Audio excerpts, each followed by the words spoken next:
Welcome back to Hoops HD, everybody. It is Monday, December 19th, a little after 9 p.m. Eastern. There are all kinds of great basketball games on tonight, so we're going to try to squeeze in a quick Hoops HD report here. One of the worst days of college basketball schedule I've seen in a long time. This has been the worst day since the first day of the season.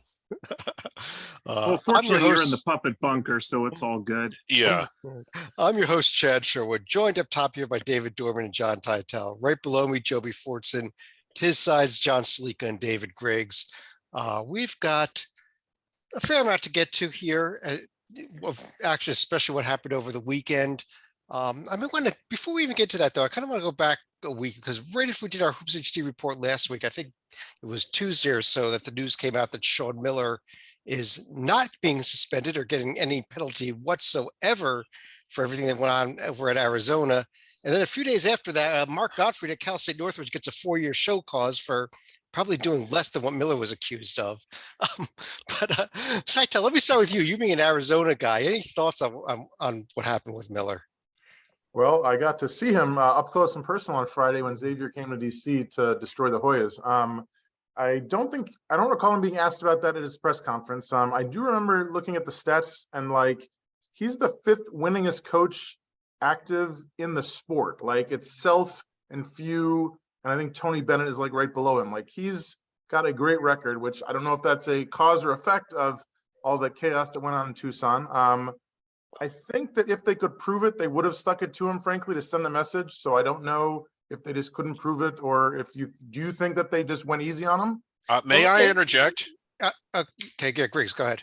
Okay, so the NCAA did not hear this case. It was heard by the IARP, which I think is independent accountability resolution process. If I think the IARP, essentially a few years ago, the NCAA came up with this independent body of non-staffers that would hear cases. And the idea was if a school wanted to expedite the process, they could go to them, but whatever they decided stuck.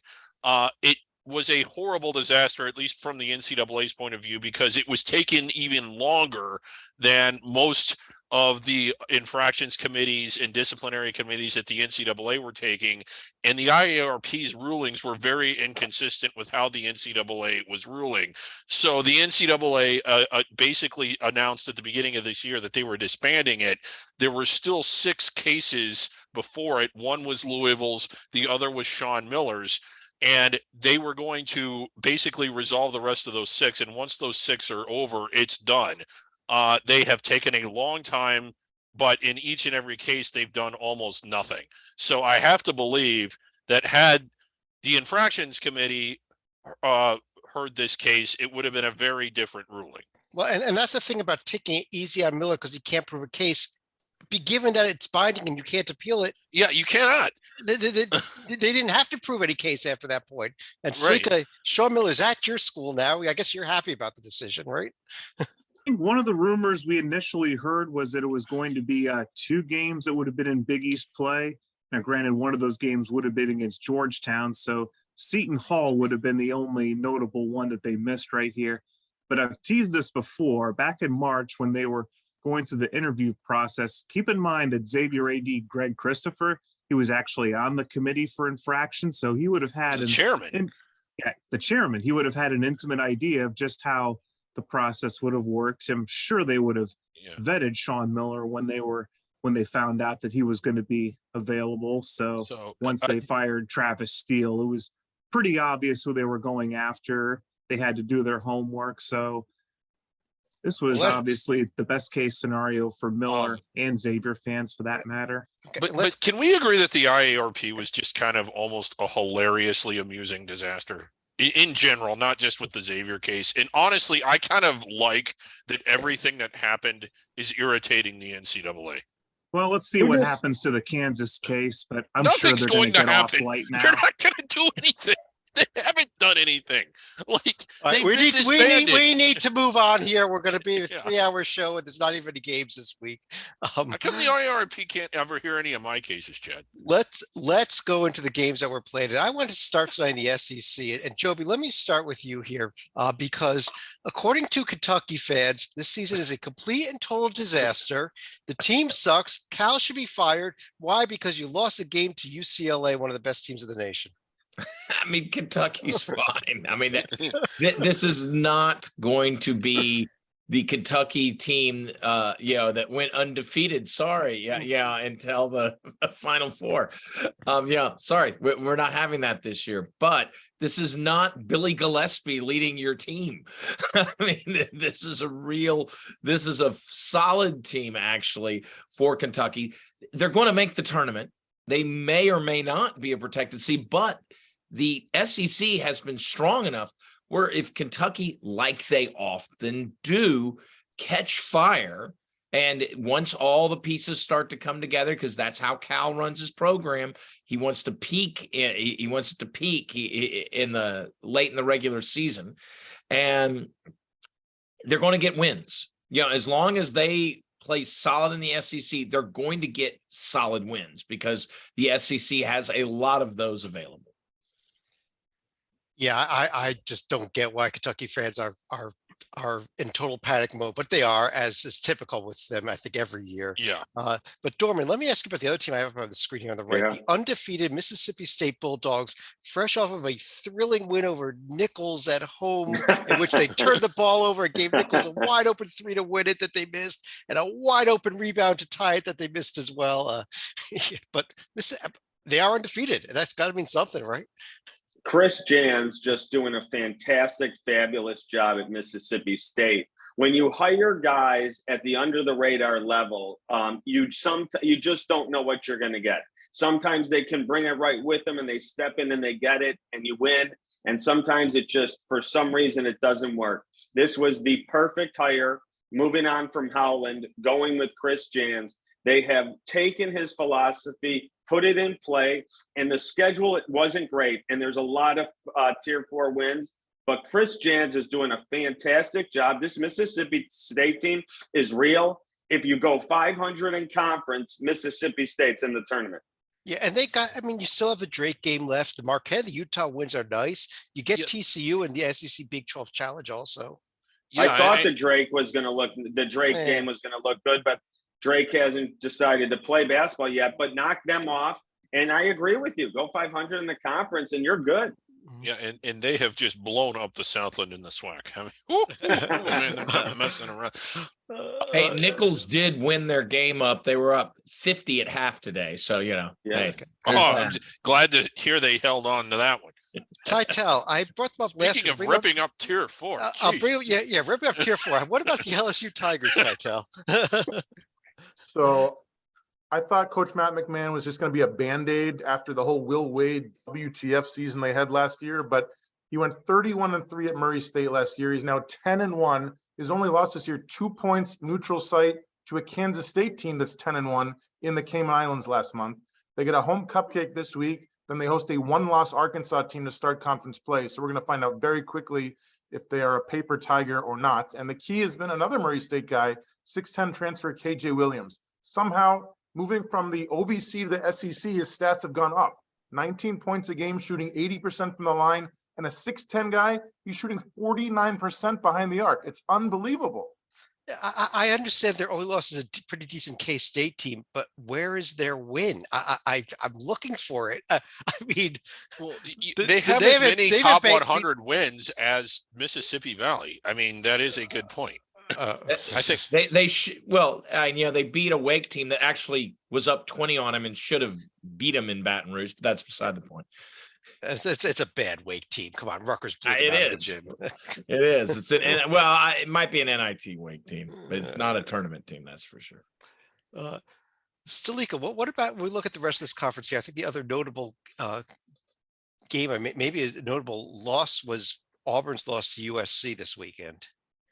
Yeah, Auburn on Sunday, they actually went out to the West Coast to play USC. They were, I think, up 2 at halftime. USC did end up coming back in that one. That was a pretty close affair throughout. Other than that, I mean, we've seen what happened to Missouri when they went up against Kansas. Now, Arkansas, they've managed to stay the course at 10-1 despite their loss to Creighton, who was healthy at the time. I didn't mean, I've overlooked, of course, the other big game was the Gonzaga Alabama game. It was a great game. Dorman, I that figured was- you were getting to that when we got to Okay. Gonzaga. Yeah. I mean, Okay, I well, forgot. I didn't we- account for you just being an idiot. And overlooking we it. could put that one off, and we could also put off the Georgia Notre Dame game till we get to the ACC because that says a lot about Notre Dame and not a lot about Georgia. Dorman, here's the upcoming schedule this week. Somewhat of a light week, but I guess a couple interesting games at least, or maybe one interesting game. Florida, Oklahoma. That's the one I Auburn was at going to point Washington. to. Yeah. I'm sorry, Tuesday, Florida versus Oklahoma. Someone's got to get it going, and this will be their jump start because, as far as I understand, someone's going to have to win the game. So this is the Michael Jordan Classic. It's going on in Charlotte, but someone needs to jumpstart their season, and it's got to start Tuesday night. After that, they'll get into conference play. So the winner, we should have a little momentum and maybe can get their season going because so far they've played very flat, both these teams. I think you've got to also circle Thursday, the bragging rights The game. between bragging Missouri and rights game Illinois, is yeah. big. Right. Yeah. Yeah. And one more, Auburn going to Washington. That is a little, I mean, Auburn's done a lot. They haven't done a lot in true road games. They just lost one at USC. That's a game that a protected seed should win, but that might not be easy to win. Can they hold serve in that game? I've kind of got my eyes on that one too. Okay. Yeah, Washington's not been good this year either so far.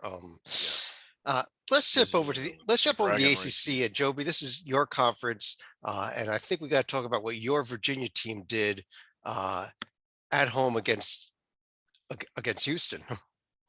Well, Beekman wasn't 100%, but that's still Houston. What I saw in that game is Houston's a very stud defensive team, and the McDonald's All-American freshman just hit everything. I mean, it was just an amazing effort. If he does that all year, if that is something he does all year, Houston is going to be cutting down the nets in the Final Four, right? Because that was just awesome. It really was more of a let's praise Houston. Hey, UVA took their first loss. We'll see how it goes, later in the season.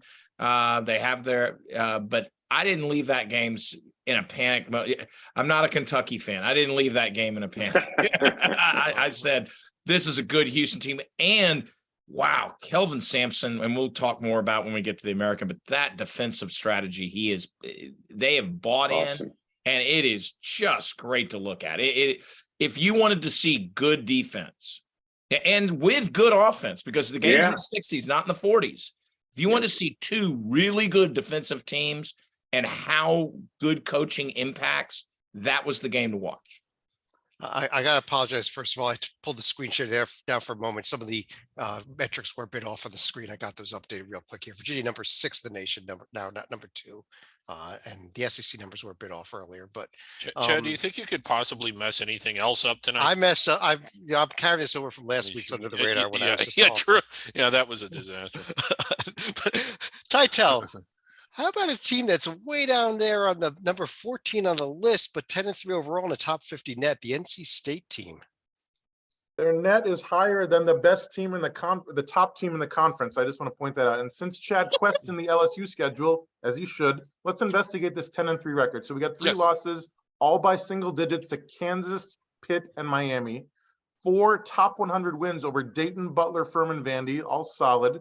And a great 3-guard lineup: Terquavion Smith, Jarkel Joyner, Casey Morsell, one of Joby's old friends, each scoring over 13 points a game, which is even more important because their big man from Serbia, 6'11" Dusan Mahorcic, has missed the past 3 games with a right knee injury.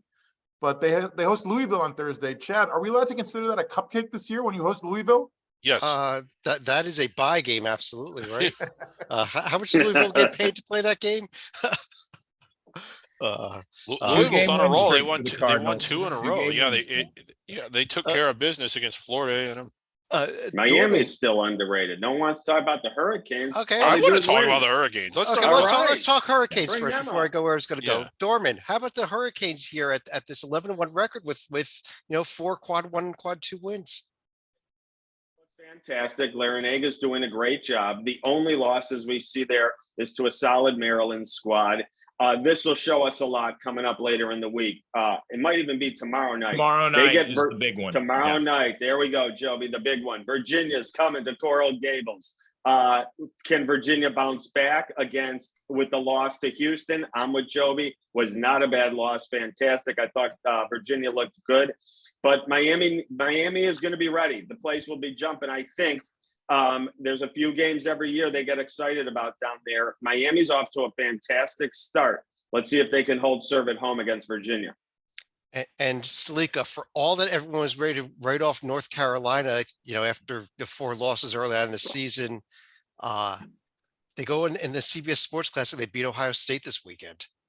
Keep in mind, with about 2 seconds left in that one, we were ready to write off the Tar Heels again after they gave up what should have been the game winner, but they managed to advance the ball to half court, get a timeout, and then get a good pass inbounds, get the game tying shot that will send it to overtime. And as Tytel is pointing out in chat, Pete Nance was the one that got the Heels into overtime, and then they were able to outlast the Buckeyes. So definitely a bit of a season salvager right here. And I tell you, I've been critical of Hubert Davis somewhat, despite what they did last year in the tournament. I think it was the absolute perfect move that more coaches need to do. When you have 2 seconds left, you've got a timeout, throw the ball to half court, call that time up and out and set up a play. Without a timeout, I don't think they had enough time to tie that game. With the timeout, they did. Because unlike the NBA, Griggs, as we know, you don't get to magically advance the ball just by calling timeout. I kind of wish we'd get rid of live ball timeouts in general, but their next 2, if we can just go, well, their next one against Michigan, I think is a really big game for both teams, but particularly North Carolina. It has a pivotal feel to it, but you start to look at this resume. The win against Ohio State is better than anything they had last year all the way up until March. So while the resume could certainly be better, it hardly stinks. And they had some good showings. It's tough to win at Virginia Tech. It's tough to win at Indiana. They took Alabama to the wall. At this point, four overtime wall. Yeah. I think this team looks better now than they did at any point last season until the end of the regular season. So for what that's not the same as saying I think they'll go all the way back to the Final Four, but they're better now than they were a year ago at this time. Okay, that's fair. I guess we also got to give one shout out here to the pathetically bad Louisville Cardinals, who found a way to put together a 2-game winning streak. Do we give them a shout out, or do we shame Western Kentucky for? Oh, excuse me. Yeah, let's go ahead. Well, I also want to Louisville point 2-game out winning streak. one thing for our viewers, when they look at the conference and the sheet that Chad has up there, when you compared it to the SEC, look at the net ratings, because that's what matters. You are seeing only half the conference in the top 100. That is a big warning sign for later in the year. Now go to the SEC, despite the SEC losing a ton of games last week. The SEC, yeah. The SEC, look at that. Only 3 teams not in the top 100. SEC teams will be picking up quality wins in conference play when the ACC will be like, oh, good win at home against Syracuse. Well, not really. Yeah, that's going to have a huge impact and could lead to a similar seed issue that happened last year. If you remember, the ACC teams, when you compare their performance in the tournament, every single one of them outperformed their seed of where they were seated because the net was poor out of conference. We're seeing a repeat this year. And there we've got the upcoming schedule. The big one, obviously, is the Duke at Miami game. Also, we mentioned the North Carolina Michigan game. Not too much else this week again. Yeah, but Notre Dame Florida State was the big game. Yeah, it wasn't football 30 years ago. Yes. Yeah, okay. Let's go to the Big Ten Conference, and where we have Dorman, we have the number one team in the nation, both polls, number one, not getting all the number one votes. We'll get to UConn in a little bit here, but Purdue continues to win, picked up a hard fought win over Davidson this weekend. Yeah, that's a solid Davidson team. It's a solid win. It was in Indianapolis where the Pacers play. They didn't blow them out, but Davidson stuck in there, played well, but Purdue's too much in the end. Down low, they're dominant. Zach Edey and the guard play has been fantastic. I love their perimeter defense. I love their down low defense. Everything about this, Matt Painter has done a fantastic job. Purdue is a legitimate national title contender. And the other team that just continues to surprise here, Joby, the Wisconsin Badgers, 9-2 overall, up to number 17 in the polls this week. Yeah, the Badgers are better than I think any of us thought they'd be at this stage. Yeah, I see them right now definitely in the top half of the field as we speak, and verging on the edge of a protected seed. They already have three wins that are tournament quality wins with Maryland, Marquette, and Iowa. This team is going to be dancing, and it's going to be a very tough team and a tough out, as it always is. Once again, I talked about how much I love the defense in the Houston-Virginia game.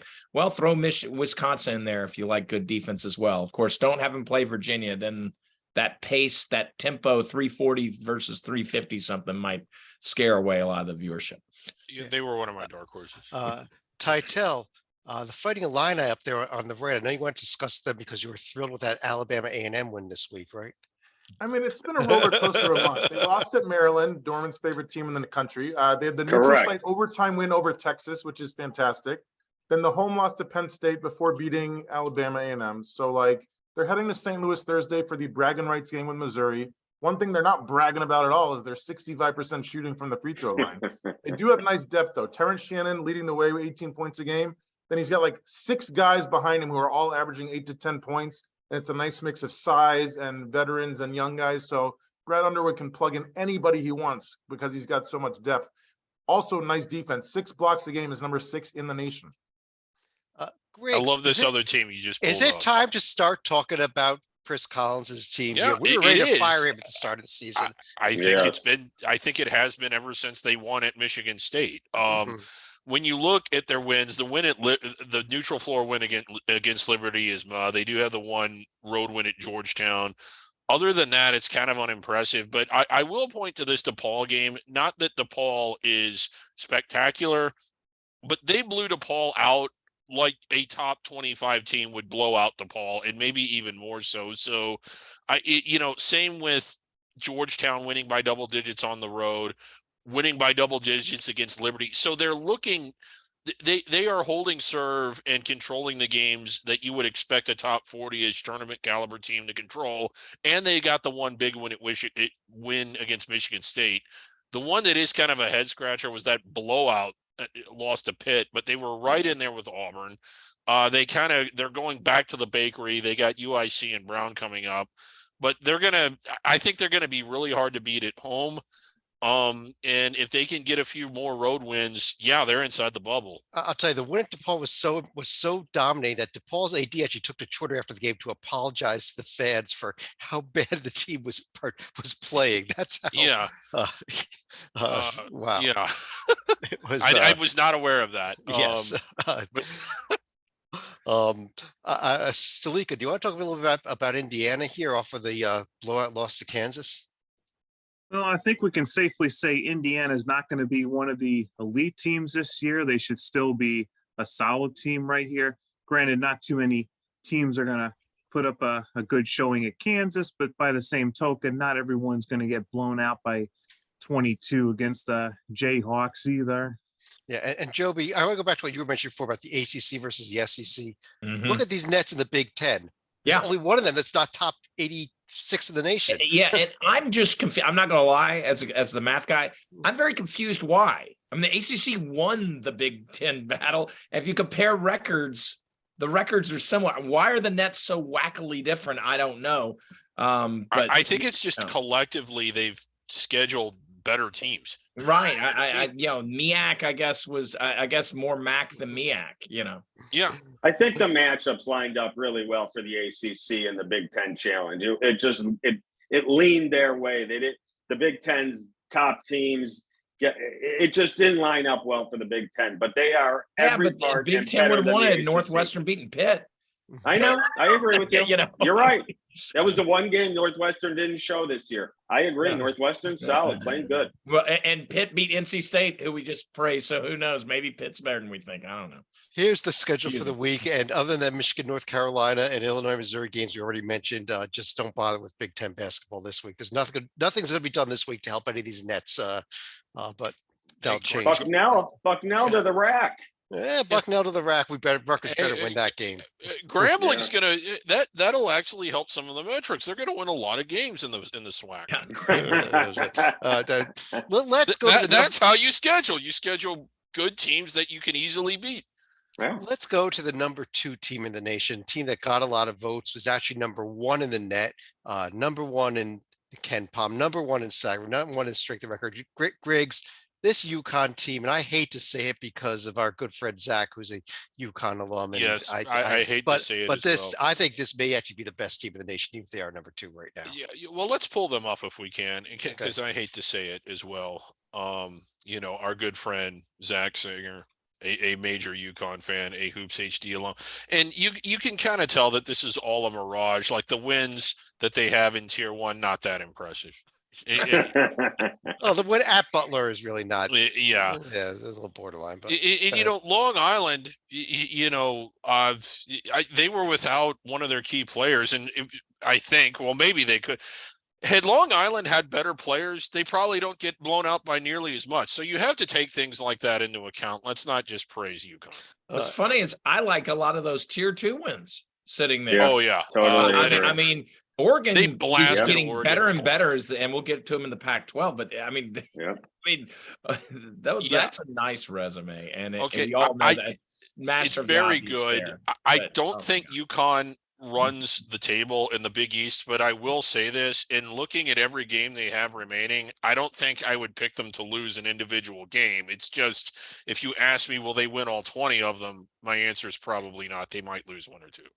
But let's see if they get tripped up. Being a first team All-American right now, I mean, we've got a Final Four contender. Yes, we got more than the Final Four. Yes, national title contender, without a doubt. Let's go to a couple other teams here. Sleeka, your Xavier Musketeers have now run off 5 wins in a row as we start really getting into Big East play this week. I'm sure it's just a coincidence that they've played 5 games since the Phil Knight Phil Knight legacy, where they ended up losing to Duke and Gonzaga. I mean, that is kind of deceptive, though, that they did beat West Virginia, but they are not a top 10 team in the country.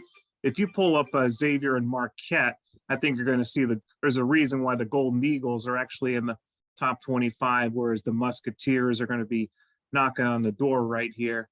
Most years, Florida and Cincinnati on the road are going to be good quality wins, but they're not quite so this year. Baylor, they are more of a legit top 20 team right here. And Creighton, even though they're a little bit down, that's still a good win for Marquette. Yeah, there's the Marquette profile there on the left. Titel, I know that the theme of the day for you seems to be teams with great records and bad strength of schedule. So how about St. John's Red Storm? The theme is teams named John, Chad. Okay. All right. They beat Florida State by double digits last Saturday. They're 11-1. Their only loss is a Tier 1 loss on the road. Let's give them a little credit, not a ton, but a little credit. They head to Villanova Wednesday. They're probably going to lose, but we'll see. Senior big man Joel Soriano, he's playing like an All-American still. 15 points, 13 boards a game, shooting 60% from the field. The guy's unstoppable down in the paint. And they're hitting the boards. It's not just him. The team is averaging 43 boards a game, number 5 in the country, which helps a lot because their 3-point shooting of 31% a game is like 305th in the country. The only reason it's not worse, of course, Rutgers transfer Montez Mathis. He's 10 of 22 from behind the arc this year. Thank you so much for lending him out to St. John's, Chad. Yeah. We're okay in that position right now. But Dorman, 6 games into the season, Creighton was 6-0. They were preseason, I Yeah. think, like one of the top teams in the nation. Everyone was singing their praises. They're now 6-6. I was one of the ones singing the praises. I was one of the one that had him in the top 10 to start the season. I'm really stunned by what happened. The 4 tier 1 losses, all explainable. But if you look down, BYU and Nebraska, it's almost unexplainable. Creighton has such offensive firepower, but they can't stop anyone. They're having trouble stopping anyone. And they went and then in Madison Square Garden the other day, they couldn't hit a shot, so they started out cold. I think Greg McDermott will get the train back on the rails here. I really do. The Butler, DePaul, Seton Hall, 3 at home. Start by winning each one at home. Get 3 wins right there, then see what you can do. Then you got a crazy tough road trip. But if you can win those Butler, DePaul, Seton Hall games at home, you've steadied the ship. Going forward, you're safe. Let's see what you can do. Yeah, I was also very praiseworthy of Creighton. I'm normally not, because I normally say that like once you get to February, this team folds. So I take full responsibility. It was because I was praising them that they are now having trouble. Here's the And But it's upcoming. also a pretty Yeah. mitigating factor going on for Creighton right now. Brian Kalkbrenner has missed their last 3 games due to illness. And Yes, But yeah. you some- can't lose to Nebraska and BYU even without him. That's Chad, pull up Creighton real quick, because there's Okay. a statistical thing that should be pointed out for him. Look at the Ken Palm component. Those are great. Adjusted O, adjusted D. Yeah. And if you think they're going to turn around, look at the luck. I mean, Explain the luck component very quickly. the luck component basically is your projected record where it should be right now based on the offensive defense of where it actually is. So Okay. an unlucky team is a team that should be 14-2 and is 6-6. A lucky team is a team that is 14-2 but should, or 12 and I don't think. and I so don't if think my you math was are right there, on but the yeah. Creighton will turn this around 18 versus 12, bandwagon, whatever. this is 10-2. that's your metric to look at if you are a believer they will turn it around. And that's why I'm still in that camp. Me too. Here's the upcoming schedule. Some games here coming up on Tuesday night. Butler at Creighton on Thursday, and Christmas Day. In addition to the Diamond Head, we have a special on Fox Christmas Day afternoon. Griggs, DePaul at Creighton. This is the game the entire nation will be watching for some reason. DePaul and Creighton and the Diamond Head. It's just I haven't figured out why they scheduled that game there. But yeah, the day is just getting even better. well, like I agree. Like how much do you have to dislike someone to give them a basketball ticket to see DePaul play? Like how insulting is that? Let's go over to the Big 12 conference here. Every DePaul fan just unfollowed me, by the way. And how about this, Dorman? The conference had an absolutely perfect record this week. Every single team won every game they played, including the Kansas Jayhawks, who are now number 4 in the nation, with that very impressive win over Indiana. Really impressive. They took care of business. Indiana was never really a threat to win that game. And they keep rolling along. Big Self. I am not his biggest fan, but all he does is win. This team has talent all over the court. Everyone thought they lost too much. This was going to be a down year for Bill Self and the Jayhawks. The only slip up they've had is to a Tennessee team that I think is very good and very dangerous. After Harvard, here comes their conference play. They'll start off with Oklahoma State. I'm excited for the Baylor games. I don't see many teams in this conference that's going to beat this Kansas team, and I'm not even that high on them, but I just don't see where the losses are coming. It'll be interesting when they go to Rupp at the end of January. But Kansas is great again. And Titel, over on the right side there, I've got the TCU Horned Frogs. Continuing on your theme with teams named John. I mean, teams with bad strengths of schedule for the night here. Well, so this is also a bit of following on Stalika when he talked about how Creighton's doing without Kalkbrenner. TCU is the perfect example of how injuries can impact a team's seed in March. When Mike Miles plays, they're 7-0. Their only loss of the season without him, 1 point at home to Northwestern State. When he's healthy, they are great, and the committee will take that into account. And they're getting it done not just with him, but on defense, especially on the perimeter. They only allow 5 threes a game, number 11 in the nation. Very tough game. Utah in Salt Lake City Wednesday, home cupcake the following Wednesday. Then they host Texas Tech on New Year's Eve to start conference play. Hopefully they can get Eddie Lampkin back as well. We mentioned Miles, he's been out. Lampkin missed the last game with a minor back injury, and I assure you there is no such thing as a minor back injury. Joby, Texas Longhorns, despite everything with Chris Beard, have won 3 straight games and are number 7 in the nation. Yeah, They've sweated on all 3. they are. I think without Beard, they are not nearly as good a team. Yes, I know they won Agree. but this is. I'm not saying that they crater and miss the tournament, but whereas I had the faith I expressed in our Big East segment on Creighton, I don't have the faith for the Horns long term, except for the fact they have the talent. But I don't think it's a plug and play. I think Chris Beard is an integral part of that. And so without Chris Beard, you're going to see results in the court. You're going to see them be more of a 500 team in the Big 12, whereas you were talking, who's going to challenge Kansas? With Beard, it would have been Texas. Yeah, I agree. me too. Well, is who's going to challenge Texas? Then maybe West Virginia. Griggs, if you want to answer that, go ahead. No, I think Okay. West Virginia is good. I don't think they're Kansas good, and I don't think that they can run through this gauntlet. I don't think anybody can other than perhaps Kansas. Kansas might. They're just going to break away from the pack. It's one national Final Four / national title team, and then maybe a bunch of 5 or 6 that can get into the top half of the bracket, but aren't as good as Kansas. That's kind of how I see it. Well, then let's just quickly go. This is the upcoming schedule. The big game being Baylor's the good. TCU I like Utah Baylor. game and the Oklahoma Baylor's Florida games we both discussed. We discussed those earlier. But Dorman, let me turn to you and jump over to the Pac-12 here. Being led by one of your favorite teams, I know, Arizona State, 11-1 now, broke the top 25 in the AP poll this week. I love Bobby Hurley. Really? I hope are you being serious? Or? No, I'm not. Okay. But I had him in real big trouble with his job coming into the season, and he has just proved me wrong. The Creighton win is a good win, and it's going to look better as the season goes. The Colorado on the road is good. Interesting game later this week in San Francisco. I believe it's a true road game.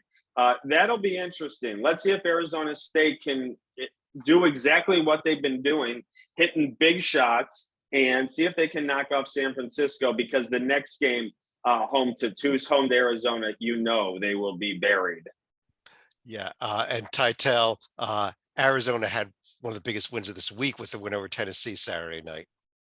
Wouldn't know. It started at 10:30 Eastern, Chad, but they did trail late in the first half by 7. They did get the win after losing in Tennessee last year, so they're 10-1. Good news, 24 of 27 from the free throw line. Bad news, no bench scoring, as in 0 points from any of the non-starters.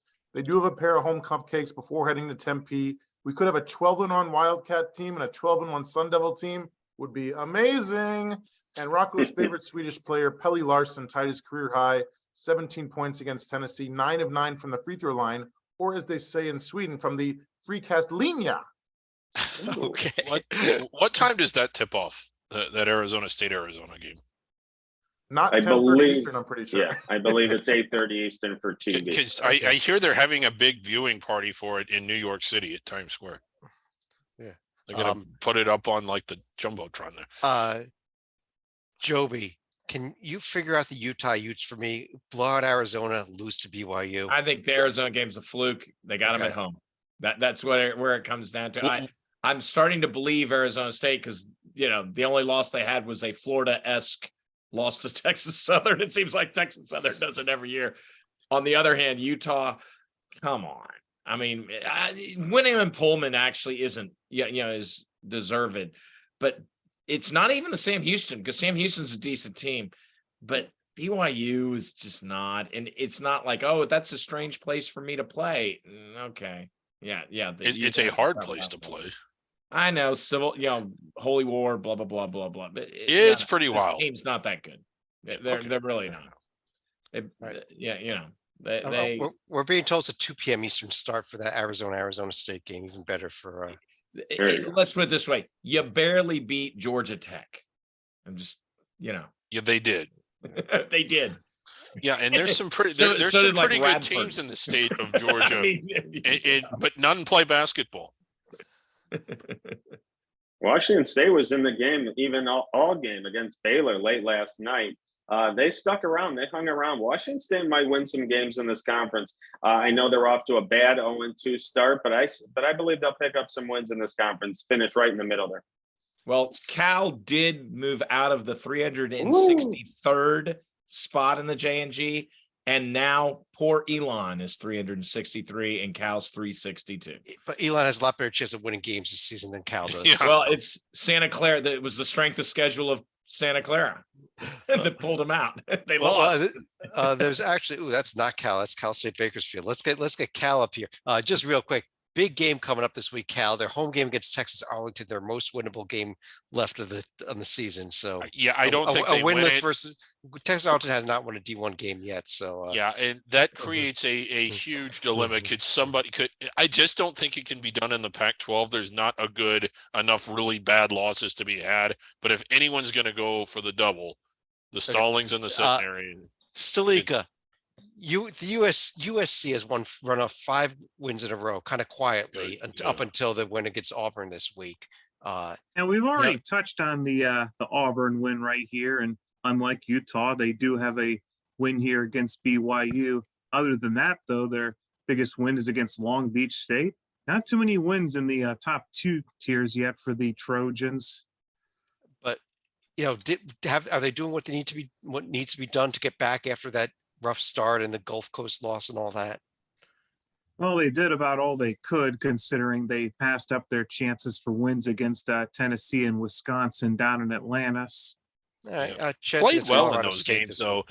Yeah, pull up their schedule again, Chad. Like He beat Auburn last night. Yeah, coming up, there's enough. Like none of those are wins that would actually it land in quad 1. But the next 5 games are away from home. UCLA is probably out of their league. But if they can win the other 4, I would call that doing pretty damn well. And UCLA is a pretty darn good team run left there. We discussed them earlier in the show, talking about the I don't think they win that win over Kentucky. Yeah. But yeah, this UCLA team, up to number 9 in the coaches poll this week. In fact, there is the upcoming schedule for this week. We see mostly some bye games, although that USC, Colorado State, the TCU, Utah games are somewhat interesting, I think. Yeah. Washington State is going to be out in the Diamond Head. Yeah, I'm a big believer in UCLA. I like them in Arizona to get protected seeds, maybe even contend for 1 seeds. UCLA's only losses were to 2 top 10 teams, and based on what they've done in their last 2 games, how can you not like that? Like, that's impressive. Let's go out. Let's stay out west here, actually, in the West Coast Conference. And Joby, Gonzaga got the Alabama win. I think that's the win they needed to say, hey, this team really is the Gonzaga that we see every year, is it not?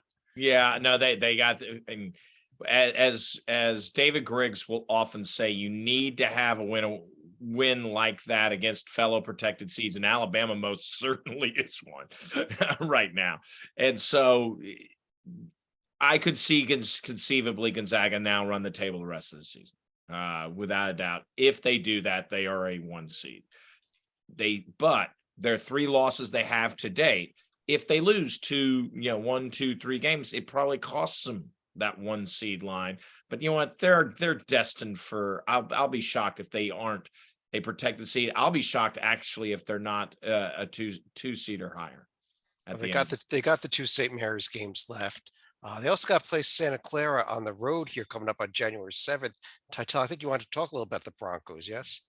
I mean, I thought we had a rule that you can write off a team when they have a double-digit home loss to Tim Miles, but apparently the Broncos never got that memo because they've righted the ship and won 3 in a row to get to 11-3. They wrap up non-conference play on Thursday with one of their toughest opponents of the year in Boise State squad that's won 8 in a row. Then they ease into conference play, back-to-back home games against San Fran and St. Mary's. They do have one of the best transfers in the country in Brandon Pajemski. He had a total of 22 points for Illinois last year. Now he's averaging 18 points a game, plus 9 boards, 3 assists, 2 steals a game. He can really give Drew Timme some serious competition for WCC Player of the Year, which sounds ridiculous, but his stats back it up. Yeah. Other than St. Mary's and Gonzaga, maybe Santa Clara or San Francisco, I don't know. There's too much more to discuss in this conference. I wanted to keep things moving along a little bit. Here's the upcoming schedule, though, real quick. I don't know that there's, I guess the Arizona State, San Francisco game Wednesday night's the games. Yeah. And Weaver State BYU is a little bit of beehive action there. But I do want to touch on San Francisco briefly, though. Okay. They did knock UNLV from the ranks of the unbeaten. Yes, Yet thank fans you. in Las Vegas were partying on Sunday for some reason. I don't get it. Too soon. Let's actually continue out west here. One more conference, the Mountain West Conference. That's the Big 12, Chen. Yes, it is the Big 12. Let's find the Mountain West Conference. I mean, that's a hell of a Mountain West. How about the Mountain Really. West Conference, which actually has 2 undefeated teams, which the Big 12 does not have. No other conference in the nation has 2 undefeated teams. There's only 5 of them left in the country. Yeah, let's Uh, pull them both up. And neither one cracking the top 25. Well, they and both of them and San Diego State all got votes. And I think Titel, why don't we start with New Mexico here with the big father versus son battle goes to the son. The Patino non-border war, as I like to call it. They improved to 11-0 when Richard beat Rick, and they get a home cupcake Tuesday. Then they host Colorado State next week to open conference play.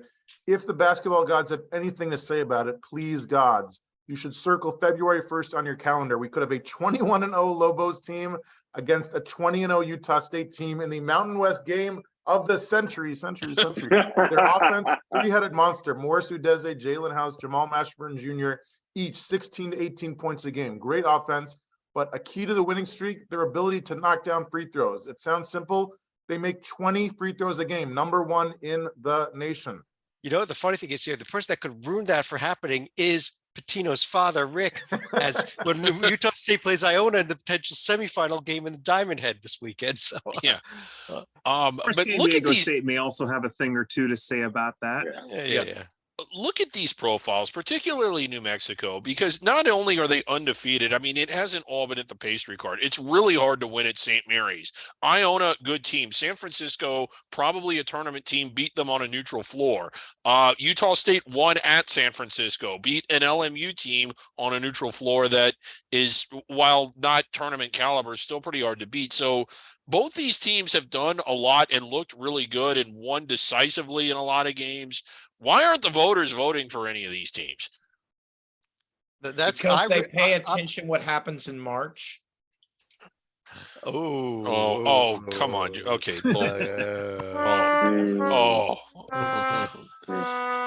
Dorman, let's not forget about the San Diego State team. Despite 3 losses, they have beaten Ohio State. They won at Stanford. Beat a good Eaters team. And they beat UC Irvine. Yeah. Come conference time, and it's about to get heated up here. San Diego State is going to remind these teams who's in charge of this conference. Yep. And they know everyone else is talking about these undefeateds and all these other teams ahead of them in the standings right now. But none of them played Arizona and Arkansas and St. Mary's. The schedule was really tough on San Diego State. But when they get to it and this conference play starts to get going, San Diego State will rise to the top, and I'd be stunned if they're not the top 1 or 2 teams in this conference. And when you look at this conference at this point, Joby, you being the numbers guy, how many bids is this conference looking at the moment? It's looking at, well, it depends how it plays itself out. I can say that except for San Diego State, they'll all lose their first game. Because that's what they do. But right now, if the season, quote unquote, season ended today, they have 5 bids right now. They have 5. And Nevada's one of the first 4 out. Now I think it will whittle its way down to 3 or 4, depending on how the conference tournament, plays itself out. But they're looking at a lot of bids that will be taken from other conferences and probably give them back by losing a 6-11 game. How many bids is this conference actually going to get, Titel, at the end of the day? You being the I'm bracket. setting the over under at 3, but I'm taking the under because I Really? think the Aztecs make it, as Dorman said, based on the strength of schedule and the strength of the freaking team. They're great. I don't think New Mexico and Utah State and UNLV are all going to win like 27 games. I think that one of them will be good enough, but I think the others will fall back down to earth. But No, I don't know here's who the that thing one is is. the metrics. I'll take is the what you over. said, Chad. The metrics allow for a loss at Colorado State because it'll wind up being, that'll be a tier 2 loss as of today and maybe tier 1 by the time it happens. And so the games they lose, unless they stub their toe at 10 miles, they're not going to be that bad of losses. And all of a sudden their metrics are going to have a lot of tier 1 and 2 wins/losses because of how and to their credit, as we point out with New Mexico's resume and Utah State's resume, they may not be beating Power 5 teams, but they're beating very good WCC teams. And Iona, is a legit, Iona's going to run roughshod in the MAAC. MAAC, yeah. Problem is, Joby, I think they'll stub their toes at Wyoming, and that will torpedo their metrics when that happens. I could see Wyoming's metrics getting a lot better actually when EK gets back healthy too, though, in January. So we'll see about that. Here's the upcoming schedule: a bunch of bye games. Other than Tuesday night, Air Force Northern Colorado, a little front range action there. Yep. Colorado State, USC Wednesday. Utah State, of course, the Diamond Head, like we mentioned. One more conference here to get to. Stolica, the number 3 team in the nation, off of their win at Virginia, is Houston. Despite the Alabama loss, this team is still looking pretty darn good, are they not? I would say that's a pretty good trade-off where maybe you lose to a top 10, top 15 team at home, but end up beating a top 5 team on the road. And that was a win that the Cougars and the American, for that matter, desperately needed. Yeah, they got that.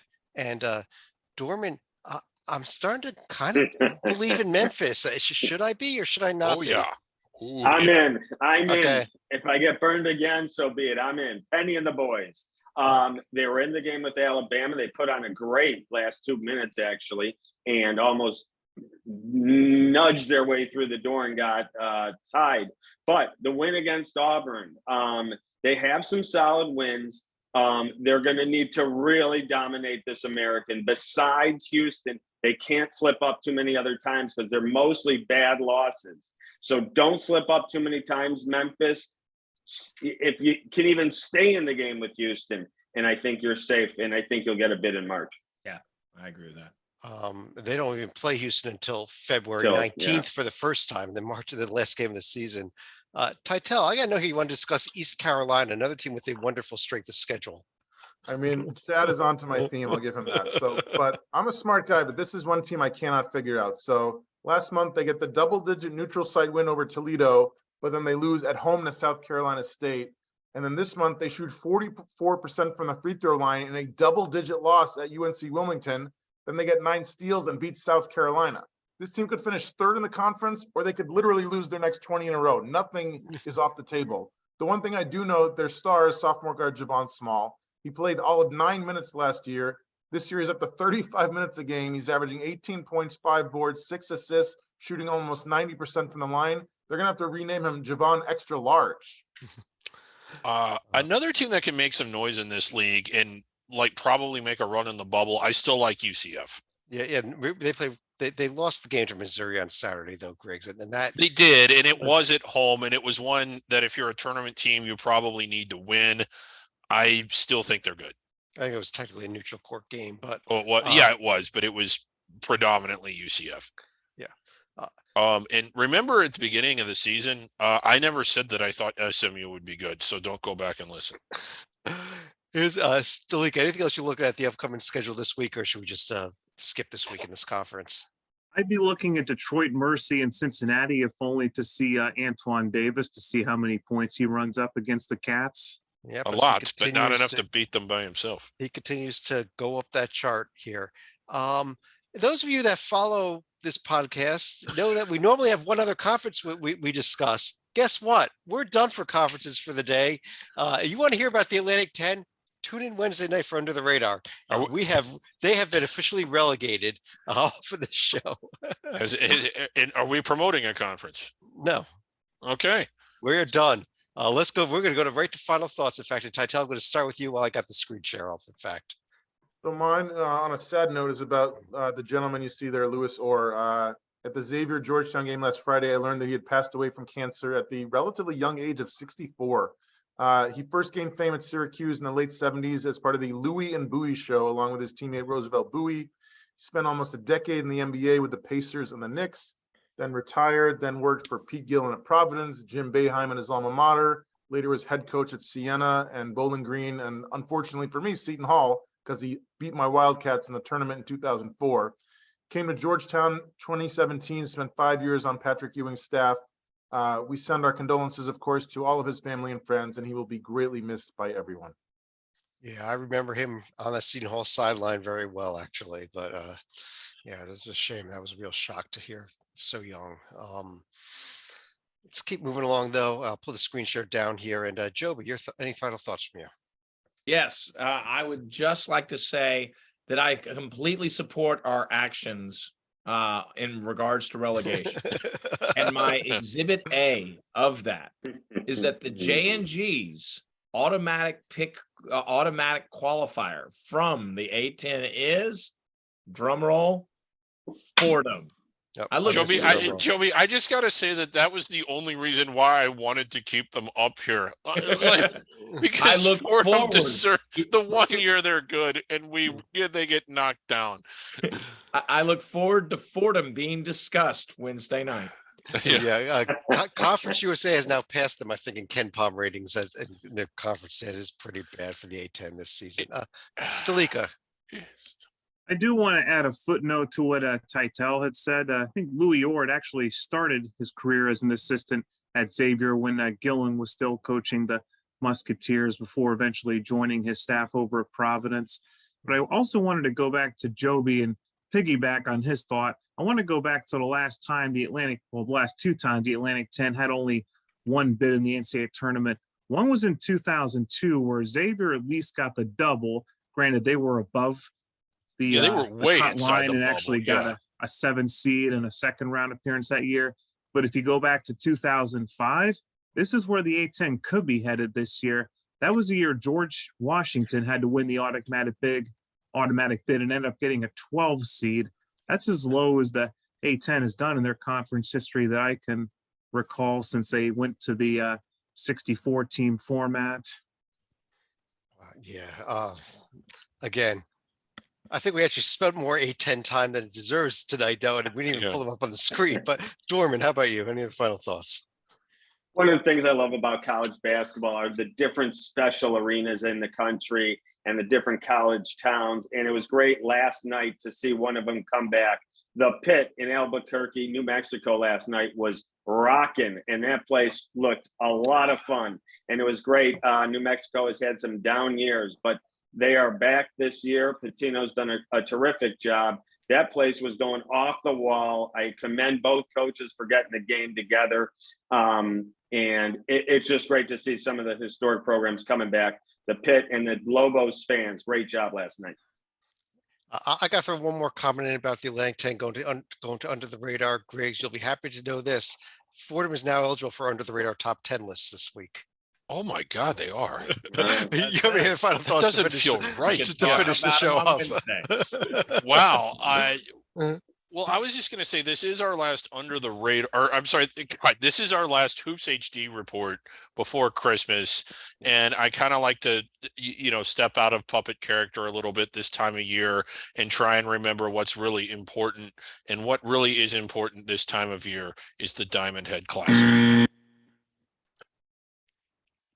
That's all I got. All right, everybody. Thanks for joining us. What if not to Paul Creighton, huh? Not the poll. That one's worth turning into. Hell, it beats hanging out with the relatives. Okay. I do want to thank everyone for joining us. On behalf of David Dorman, John Titel, Joby Fortson, John Salika, David Griggs, I'm Chad Sherwood. Have a great holiday, everybody. We will be back Wednesday night, or some of us will be back Wednesday night for the End of the Radar show. For those of that won't, again, happy holidays, everybody. And we will talk to you again real soon.